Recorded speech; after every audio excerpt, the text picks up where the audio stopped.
지금 한국 경제는요, 말 그대로 두 개의 다른 전선에서 아주 중대한 싸움을 벌이고 있습니다. 한쪽에서는 세계를 무대로 한 기술 전쟁이 벌어지고 있고, 다른 한쪽에서는 아주 뿌리 깊은 내부 문제와 싸우고 있죠. 이 두 개의 전쟁이 동시에 벌어지고 있는 겁니다. 그리고 이 싸움의 결과에 따라서 한국 증시의 미래는 정말 극과 극으로 갈리게 됩니다. 코스피 지수가 꿈에 그리던 7,000선을 돌파하느냐, 아니면 반대로 3,500선까지 무너지느냐, 그야말로 운명의 갈림길에 서 있는 거죠. 자, 그래서 오늘은 이 기로에 선 한국 경제의 미래를 결정할 핵심 포인트 5가지를 짚어보려고 합니다. 먼저 지금 우리 시장이 어떤 갈림길에 서 있는지, 그리고 AI 메모리 전쟁이라는 외부의 싸움과 코리아 디스카운트라는 내부의 딜레마는 무엇인지, 또 이 두 전쟁이 어떻게 하나의 거대한 미래 베팅으로 이어지는지, 그리고 마지막으로 코스피 7,000으로 가는 길은 과연 어디에 있을지 한번 같이 찾아보겠습니다. 첫 번째 이야기입니다. 갈림길에 선 시장. 지금 한국의 미래는요, 밖으로는 정말 치열한 글로벌 기술 전쟁을 치러야 하고, 안으로는 이 뿌리 깊은 구조적 문제를 해결해야 하는 딱 그런 상황에 놓여 있습니다. 이 두 싸움에서 모두 이겨야만 우리가 앞으로 나아갈 수 있다는 거죠. 그럼 먼저 외부 전선부터 한번 들여다보죠. 바로 AI 메모리 전쟁입니다. 요즘 인공지능 시대의 핵심 중의 핵심 부품이라고 불리는 이 고대역폭 메모리, HBM의 패권을 차지하기 위한 글로벌 경쟁이 그 어느 때보다 뜨겁습니다. HBM, 이게 대체 뭐길래 이렇게 난리일까요? 아주 간단하게 말하면요, 디램 칩을 아파트처럼 수직으로 쭉 쌓아 올린 거예요. 그래서 데이터가 오고 가는 길, 즉 대역폭을 어마어마하게 넓힌 거죠. AI가 그 방대한 데이터를 빠릿빠릿하게 처리하려면 바로 이 HBM이 반드시 필요합니다. 그리고 이 세계적인 전쟁의 한복판에 바로 우리나라의 두 대표 기업, 삼성전자와 SK하이닉스가 서 있습니다. 이 두 기업의 자존심을 건 승부가 지금 시장 전체를 움직이고 있다고 해도 과언이 아니죠. 지금 HBM3 시장 판도를 보면요, SK하이닉스가 엔비디아라는 거물과 손을 젓고 90%에 육박하는 엄청난 수율로 앞서 나가고 있어요. 이게 그냥 파트너십이 아니고요, 세계 최고 AI 칩 회사의 요구를 가장 가까이에서 듣고 제품을 최적화할 수 있는 일종의 전략적 해자를 구축한 셈입니다. 삼성전자는 85% 수율로 바짝 뒤쫓으면서 세계 최고 수준인 자체 파운드리를 활용해서 이 판을 뒤집으려는 전략을 쓰고 있고요. 에이, 고작 5% 차이 가지고 뭘 그래 라고 생각하실 수도 있는데 천만의 말씀입니다. 반도체 세계에서는 이 5%가 정말 엄청난 차이를 만들거든요.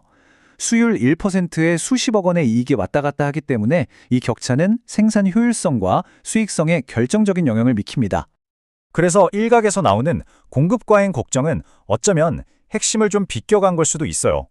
왜냐면 HBM은 아무나 만들 수 있는 그런 단순한 상품이 아니거든요. 압도적인 기술력은 그 자체로 새로운 수요를 만들어냅니다. 그런데 말입니다.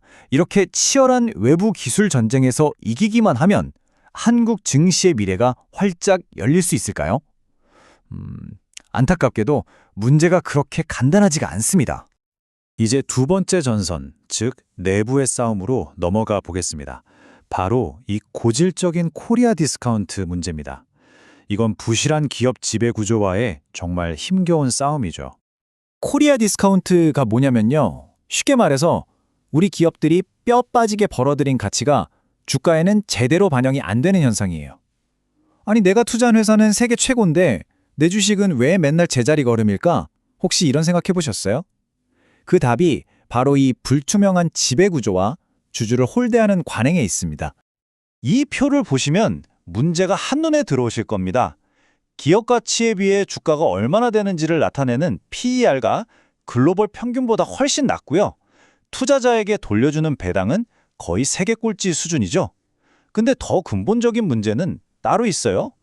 이사가 주주가 아니라 회사에만 충성하도록 되어 있는 법, 그리고 주주 가치를 높이려고 사들인 자사주를 없애지 않고 그냥 창고에 쌓아두는 관행, 바로 이런 것들이 글로벌 투자자들이 한국 시장은 못 믿겠어 하고 등을 돌리는 핵심적인 이유입니다. 좀 더 구체적으로 보면 이런 것들이죠. 자사주를 주주 가치를 올리는 데 쓰는 게 아니라 경영권 방어용 방패로 쓴다거나 LG 에너지 솔루션처럼 제일 돈 잘 버는 핵심 사업부를 쏙 떼어서 따로 상장시켜버립니다. 그런 모회사를 믿고 투자했던 기존 주주들은 정말 뒤통수 맞는 격이죠. 순식간에 알맹이가 쏙 빠진 껍데기 회사 주주가 돼버리는 거니까요. 이런 관행들이 투자자들의 신뢰를 계속 갉아먹고 있는 겁니다. 그럼 해법은 뭘까요? 전문가들은 아주 강력한 법적 장치가 시급하다고 입을 모읍니다. 자사주 소각을 의무화하고 쪼개기 상장을 금지하고 또 이사의 의무에 주주에 대한 충실 의무를 쾅 하고 못 박는 상법 개정. 이게 바로 신뢰 회복의 첫걸음이라는 거죠. 자, 이제 좀 시야를 넓혀서요. 우리가 지금까지 이야기한 이 두 개의 전쟁이 어떻게 하나의 거대한 프로젝트에서 딱 만나게 되는지 살펴보겠습니다. 바로 미래를 건 초대형 배팅 용인 반도체 클러스터 이야기입니다. 이 숫자 한번 보시죠. 360조 원. 네, 360억도 아니고 360조 원입니다. 이게 삼성전자 단 한 기업이 용인 클러스터에 투자하기로 한 금액이에요. 이 프로젝트의 규모가 얼마나 어마어마한지 짐작이 가시죠? 용인 클러스터의 비전은 단순히 공장 몇 개 짓는 걸 넘어섭니다. 삼성전자와 SK하이닉스는 물론이고 150개가 넘는 소재 부품, 장비 협력사들이 다 같이 모여서 세계에서 가장 크고 강력한 반도체 생태계를 만드는 게 목표입니다. 하지만 이 거대한 꿈에는 치명적인 리스크가 숨어 있습니다. 바로 전력 문제예요. 2027년 첫 공장을 돌리려면 3기가와트라는 엄청난 전기가 필요한데 이걸 제때 공급받지 못하면 어떻게 될까요?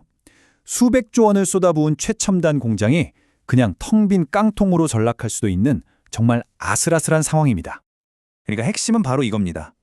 용인 클러스터의 성공은 HBM 같은 최첨단 기술 전쟁에서의 승리, 그리고 코리아 디스카운터를 해결하는 내부 개혁 전쟁에서의 승리, 이 두 가지가 동시에 이루어져야만 가능하다는 것이죠.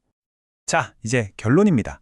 코스피 7000 시대로 가는 길은 결국 이 두 개의 전선에서 모두 승리하는 것에 달려 있습니다. 오늘 우리가 살펴본 모든 것을 한 장으로 딱 압축하면 바로 이겁니다. 한국 경제의 운명은 두 개의 톱니바퀴에 달려 있어요. 하나는 글로벌 기술 경쟁이라는 외부의 톱니바퀴고요. 다른 하나는 기업 거버넌스 개혁이라는 내부의 톱니바퀴입니다. 이 두 개가 딱 맞물려서 함께 돌아가지 않으면 경제라는 이 거대한 기계는 앞으로 나아갈 수가 없는 거죠. 결국 코스피 7000, 이건 단순히 세계 최고의 반도체를 만든다고 해서 도달할 수 있는 그런 숫자가 아니라는 겁니다. 기술 리더십과 기업 개혁은 전혀 별개의 문제가 아니라 성공이라는 동전의 양면과 같아요. 진짜 의미 있는 개혁을 통해서 신뢰를 회복할 때 비로소 한국 시장의 진정한 가치가 빛을 발하게 될 겁니다. 기술적 초격차와 구조적 개혁, 여러분은 이 두 가지 중에서 과연 무엇이 한국 경제의 미래를 여는 더 중요한 열쇠라고 생각하십니까? 어쩌면 정답은 둘 중 하나가 아닐지도 모르겠습니다.